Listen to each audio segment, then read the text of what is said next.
अखंड सौभाग्यवती भव, अखंड सौभाग्यवती भव, अखंड सौभाग्यवती भव, अखंड सौभाग्यवती भव, अखंड सौभाग्यवती। अरे बोलते तो जाओ साथ में, अखंड सौभाग्यवती, अखंड सौभाग्यवती भव। भव मत बोलो, पूरा पूरा बोलो, पूरा बोलो, फिर से चालू करो। और कोई भी एक जन नहीं गिनता, 16,108 बार बोलना है। बोलो, अखंड सौभाग्यवती भव, अखंड सौभाग्यवती भव, अखंड सौभाग्यवती भव। 15, 20, 25 हुई, इतने में सुदामा जी पूछे, कन्हैया देख ये भी तेरी है? हाँ अपनी है, चलने दे। सौभाग्यवती भव, अब अखंड गायब कर दिया। सौभाग्यवती भव, सौभाग्यवती भव, सौभाग्यवती भव, सौभाग्यवती भव, सौभाग्यवती। देख ले दादा ये भी तेरी है? हाँ अपनी है, चलने दे। भव भव भव भव भव भव भव भव। और 25-50 बार बोला, कन्हैया देख ये भी तेरी है? हाँ अपनी है, चलने दे। इतने में सुदामा जी बोले, भैया इन सबको रेन दे, तू ही पांव पड़ ले, तेरे को आशीर्वाद दे दूंगा, इन सबको लग जाएगा। दादा अगर कृष्ण बोले क्यों नहीं आएगा?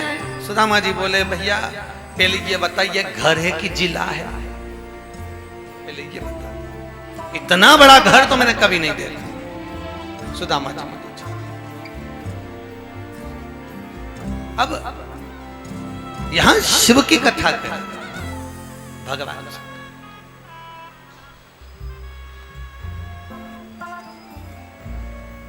भगवान शंकर का पावन चरित्र कि भगवान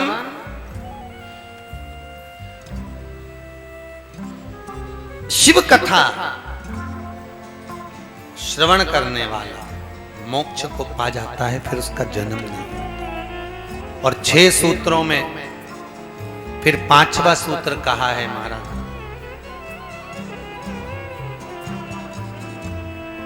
कि शिव कथा का मनन चिंतन करने वाला अगला जन्म किसी ब्राह्मण का, संत का, साधु का, सन्यासी का, तपस्वी साधक का, अगर वो चाहे तो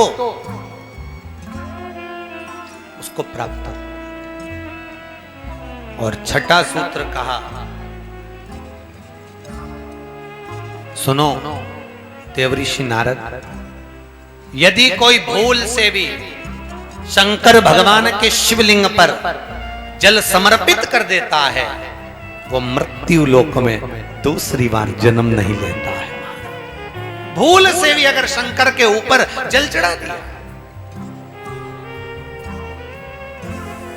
भूल से,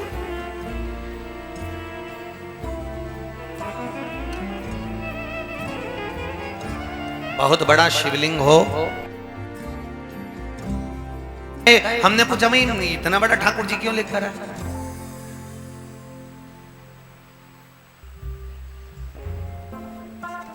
तुम क्यों लेकर?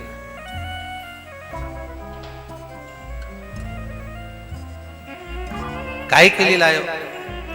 अब आप लोग कहोगे, महाराज जी आप कहते हो कि छोटे से छोटा भगवान रखना चाहिए, आप तो इतना बड़ा भगवान रखे हो, इतने बड़े ठाकुर जी रखे हो। तो देखो इंदौर में एक भैया जी थे, उनने कहीं सुन लिया था, शास्त्र प्रमाण से कोई संत साधु ने बता दिया था कि बड़ा भगवान घर में नहीं रखते, उनके घर में ये थे। वो उनको उठा के नर्मदा जी में विसर्जन करने जा रहे थे।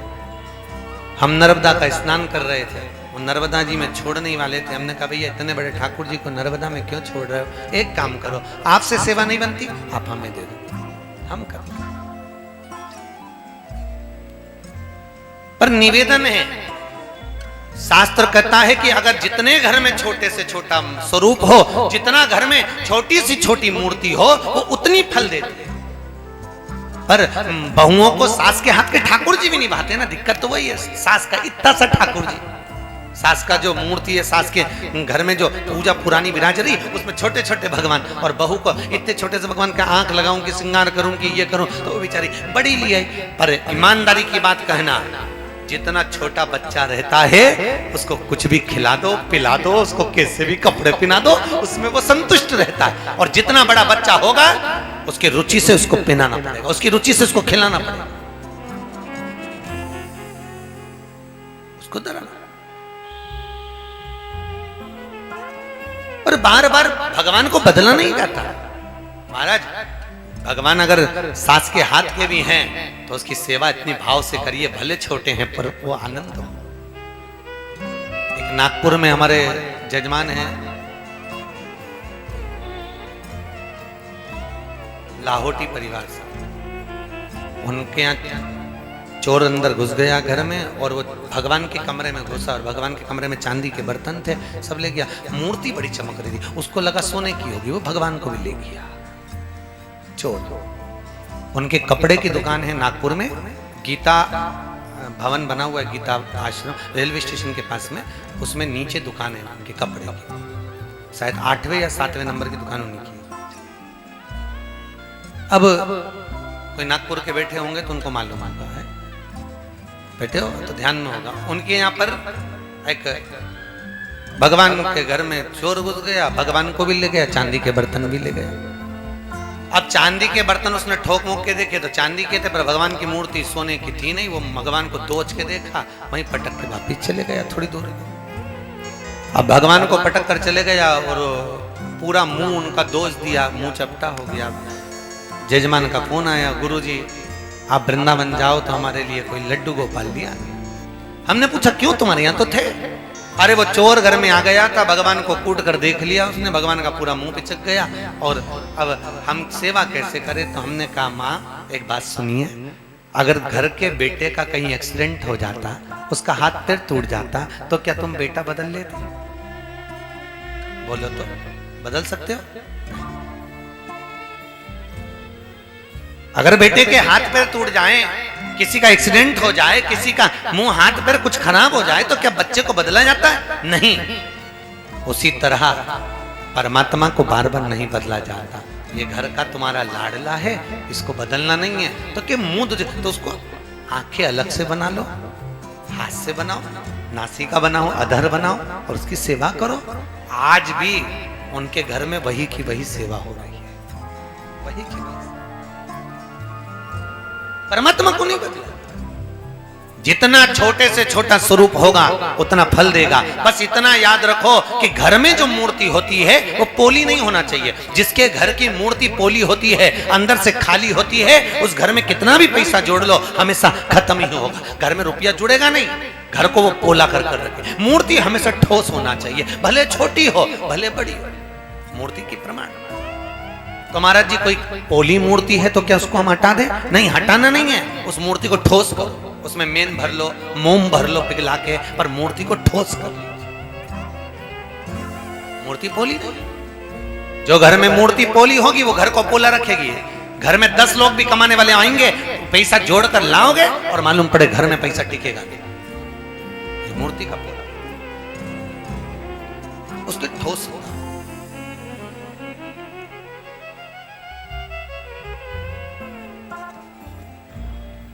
महाराज तो शास्त्र कह रहा है, छठा जो सूत्र बताया है ब्रह्मा जी ने देवऋषि नारद को भगवान शंकर को पाने का, छठा सूत्र है मोक्ष पाने के लिए शंकर के ऊपर जल चढ़ा देने वाला जीव भी पुनः जन्म नहीं लेता, वो भगवान का हो जाता है।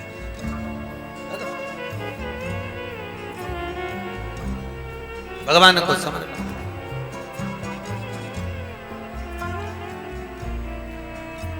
और शिव जैसा दानी, शंकर जैसा सहज कहीं नहीं। कोई ऐसी भूमि नहीं जहां पर शंकर नहीं, कोई ऐसी जगह नहीं जहां शिव नहीं। जितने स्थानों पर जाओगे, हाँ खूब आराम से तप करो, खूब आराम से साधना करो, मना नहीं है। पर यदि मैं तिरुमाला के शिखर पर बैठूंगा, दुनिया के लोग मुझे परेशान करेंगे। भगवान शंकर कहते हैं तुम चिंता मत करो, तुम ऊपर जाकर बैठो। कपिलेश्वर महादेव के रूप में मैं स्वयं नीचे बैठकर आपकी रक्षा करूंगा। तिरुपति गए हो आप लोग? जो लोग तिरुपति गए होंगे तो उनको मालूम होगा ऊपर भगवान नारायण बैठे हैं, तो नीचे उनकी रक्षा के लिए कपिलेश्वर महादेव बैठे। कपिलेश्वर उनकी रक्षा।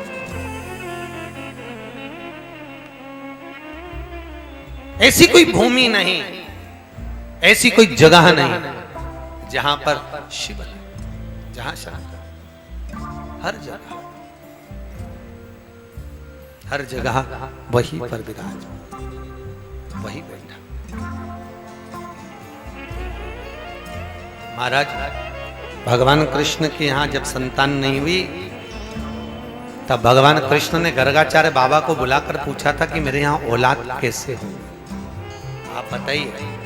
तो गर्गाचार्य बाबा ने कहा था एक एक रानी के साथ में 11-11 दिन तक अभिषेक करो शिव का। एक एक रानी के साथ में 11-11 दिन तक भगवान शंकर का अभिषेक करिए, संतान होगी।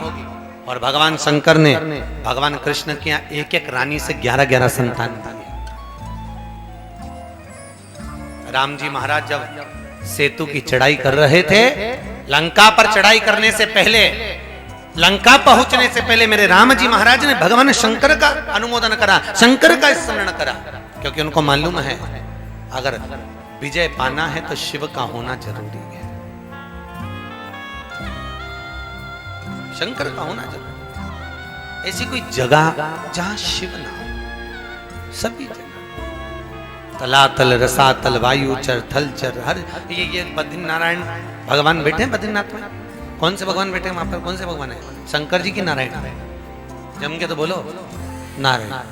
तो ये बद्री का आश्रम जहां पर भगवान विष्णु बैठे हैं, नारायण बैठे हैं, ये क्या भगवान नारायण का था? क्या बद्रिकाश्रम भगवान विष्णु का था? नहीं। जिस बद्रिकाश्रम में भगवान नारायण बैठे हुए हैं बद्री नारायण बनकर, ये नारायण का धाम नहीं है, ये शिव का धाम है। ये भगवान शंकर का घर है। कैलाश पर भगवान शंकर तप करते थे और बद्रिकाश्रम में भगवान शंकर रहते थे। एक बार माता लक्ष्मी को लेकर भगवान विष्णु घूमने के लिए आ गए, और माता लक्ष्मी को लेकर जब घूमने के लिए आए तब घूमते घूमते माता लक्ष्मी जब भ्रमण करती करती पहुंची तो माता लक्ष्मी को बद्रिकाश्रम इतना सुंदर लगा, वहां बेरों का बगीचा था, इतना सुंदर पौधे, इतना सुंदर लगा, तो माता लक्ष्मी का मन बाहर रीझ गया, बाहर। भगवान नारायण ने कहा चलो लक्ष्मी, लक्ष्मी जी चली गई, वैकुंठ में पहुंची। और पहुंचकर माता लक्ष्मी ने भगवान विष्णु से कहा नारायण चाहे कुछ भी हो जाए, ये बद्रिकाश्रम तो मुझे चाहिए, आप मुझे दो। भगवान बोले अरियो लक्ष्मी कैसी बात करती है, वो तो भगवान शंकर का घर है और शिव जी का घर कोई दूसरे का घर अपन लेते हैं क्या? हर किसी की जायदाद अपनी बना लो, सरकारी रोड थोड़ी ना कि खसक जाए, वो नहीं मिलेगा। लक्ष्मी जी बोली प्रभु कैसी बात करते हो, हमें कुछ भी करो पर वो बद्रिकाश्रम हमें चाहिए। लक्ष्मी जी ने भोजन करना बंद कर दिया, जल पीना बंद कर दिया। माता लक्ष्मी ना भोजन करे ना जल पान करे। भगवान नारायण को लगा कि लक्ष्मी तू जिद पे अड़ गई, लक्ष्मी जी के कुछ भी करो पर वो बद्रिकाश्रम तो चाहिए, देना पड़ेगा, आप दीजिए। भगवान नारायण लक्ष्मी से कहते हैं ठीक है मैं तुझे बद्रिकाश्रम ला कर दूंगा। और भगवान नारायण आज गए अलखनंदा नदी के तट पर, अलखनंदा नदी के घाट पर भगवान नारायण छोटे से बच्चे का रूप रखकर रोने लगे। अलखनंदा नदी के तट पर जब छोटे से बच्चे का रूप रखकर भगवान विष्णु रो रहे हैं, नेत्रों से जल बह रहा। इतने में पार्वती माता के कानों में शब्द पड़ गया और माता पार्वती के कानों में जैसे ही शब्द पड़ा, माता पार्वती ने भगवान शिव से कहा भोलेनाथ कोई मां अपने बच्चे को भूल कर चली गई, बच्चा रो रहा है। भगवान बोले पार्वती फालतू की बात बिल्कुल मत करो, अपना काम करो। पार्वती जी बोली प्रभु तुम कैसी बात कर रहे हो, कोई मां अपने बच्चे को भूलकर चली गई, बच्चा बेचारा रो रहा है ठंड के कारण, कितना तड़प रहा होगा, मैं उसको लेकर आती हूं। और तुरंत उसी समय पर माता पार्वती जाने लगी। शंकर भगवान बोले पार्वती मत जा, हर किसी के बच्चे को गोदी नहीं लेना चाहिए। अगर बच्चा किसी की गोदी में आ जाता है तो उसको जायजत देना पड़ती है। अगर गोदी आया तो जायजत देना पड़ेगा। इतने में पार्वती जी बोली इतना सा बच्चा कोई जायजत मांग रहा है? भगवान बोले मना कर रहा हूं ना पार्वती मत जा। पार्वती भी जिद पे अड़ गई। भगवान विष्णु इतने से थे, उनको उठा के गोदी में लिए, अंदर लेकर आई। और जैसे ही अंदर लेकर आई भगवान से कहती है देखो भोलेनाथ कितना सुंदर बालक है। भगवान शंकर तो समझ गए ये हरि की इच्छा है और हरि की लीला है, करेंगे। पार्वती इसको वापिस छोड़िए। पार्वती के छोड़ूंगी ओढ़ूंगी नहीं प्रभु, ये तो अब अपने पास ही रहेगा। इसकी मां नहीं आती जब तक नहीं छोड़ी। और माता पार्वती ने उसको घर में रखा। शाम हुई, पार्वती जी को भगवान शंकर ने आवाज लगाई पार्वती चलो।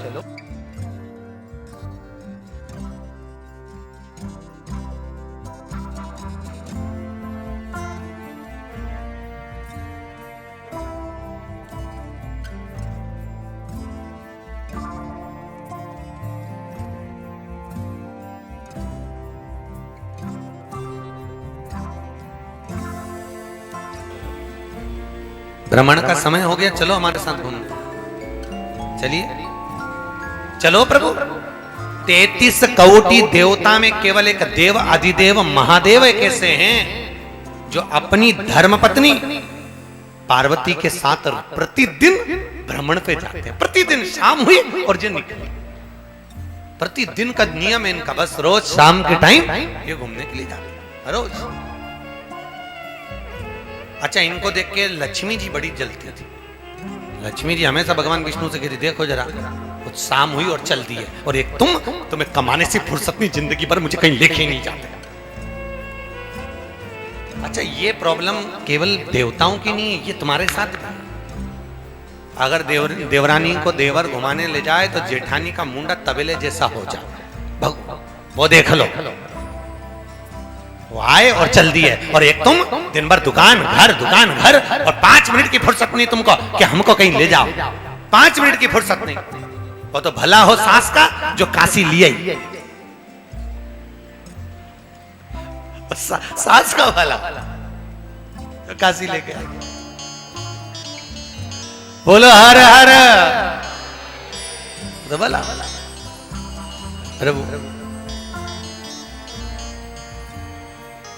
आप हमें कहीं नहीं लेके जाते। अब भगवान विष्णु बोले फालतू की बात मत कर, चल मैं तुझे अभी घुमा के लेता हूँ, चल अब भी चल तू। और लक्ष्मी जी तैयार होने गई तो बैकुंठ के सारे दरवाजे बंद करे, खिड़कियां बंद करी, और दरवाजे खिड़की बंद करके जैसे आई रात हो गई। भगवान बोले अब तो रात हो गई। लक्ष्मी जी बोली अब रात को नहीं चलेंगे, अब कल चलेंगे। पर ये तो बताओ, ये पार्वती और शंकर तो बस शंकर जी बोलते और पार्वती चल देती, इनके घर में ताला वाला नहीं लगाते क्या? भगवान विष्णु बोले कुछ होए तो लगा, अब उनके यहाँ कुछ होए तो लगा। तो उनके यहाँ कुछ भी नहीं है। भगवान बोले थोड़ा बड़ा सामान है, बर्तन भांडे बस, तो कोई चोर नहीं ले जाता। भगवान विष्णु बोले चोर की हिम्मत तो होए। जब जब शंकर जी घूमने जाते पार्वती के साथ, तब तब गले में से बब्बा को उठा के घर में छोड़ जाते। अब किसी के बाप में दम हो तो घुस के बता, कौन में दम? तब जाए तो जाए कौन, वो जाए तो सही।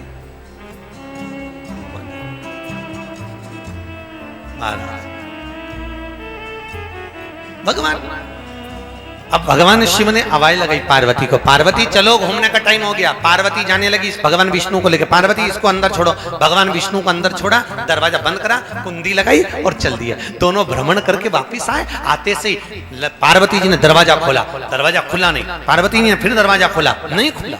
आवाज दी अंदर कौन है, दरवाजा खोलो। कोई अंदर से दरवाजा नहीं खोलता।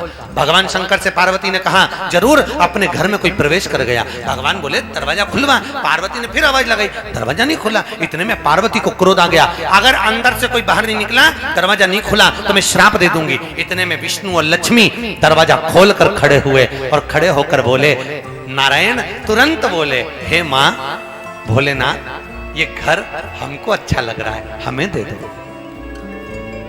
पार्वती की आंख में आंसू भर गए, ले दे के जिंदगी में एक ही तो घर था और वो भी तुमने ले लिया, वो भी तुम। भगवान शंकर आंख में आंसू भरकर पार्वती से बोले, पार्वती, अब भगवान को नाटक तो करना ही पड़े, तो भगवान आंख में आंसू भर के बोले, पार्वती काय को रोती है? अब मैंने पहले ही बोला था, अगर गोदी औलाद आ जाती है तो जायदाद देना पड़ जाती है। जिनकी औलाद नहीं होती वो गोदी बच्चा लेते हैं तो जायदाद तो देना, मैंने पहले ही बोला था, मैंने तुम्हें कहा था। पार्वती जी बोली, अब अपन कहां जाएंगे? भगवान बोले, चिंता मत कर, भगवान नारायण को यहां रहने दे, अपन केदारनाथ जाएंगे। वहां जाकर भगवान शिव बैठे। लक्ष्मी जी बड़ी प्रसन्न। क्यों? काय के लिए? क्योंकि बद्रिकाश्रम मिल गया। बद्रिकाश्रम। भगवान बोले, लक्ष्मी तो दूसरे की जायदाद को देखकर प्रसन्न हुई है।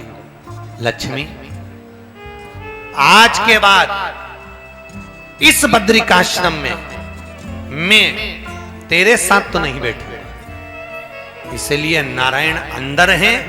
लक्ष्मी, कौन कौन गया बद्रीनाथ? जरा हाथ उठा। गए हो? दर्शन करा है आप लोगों ने? अगर बद्रीनाथ जी में दर्शन करा होगा तो नारायण अंदर, लक्ष्मी बाहर। तू बाहर जा।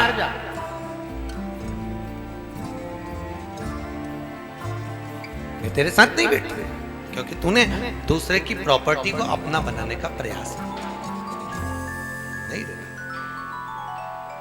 महाराज, घोर तप माता लक्ष्मी ने बद्रिकाश्रम में बैठकर करा, घोर तप करा। तब भगवान विष्णु ने कहा, ठीक है लक्ष्मी, कुछ महीने के लिए तो मेरे पास आकर विराजमान हो। आज भी सारे जगह के मंदिर खुले रहते हैं, पर बद्रिकाश्रम का मंदिर कुछ महीनों के लिए खुलता है, कुछ महीनों के लिए बंद होता है।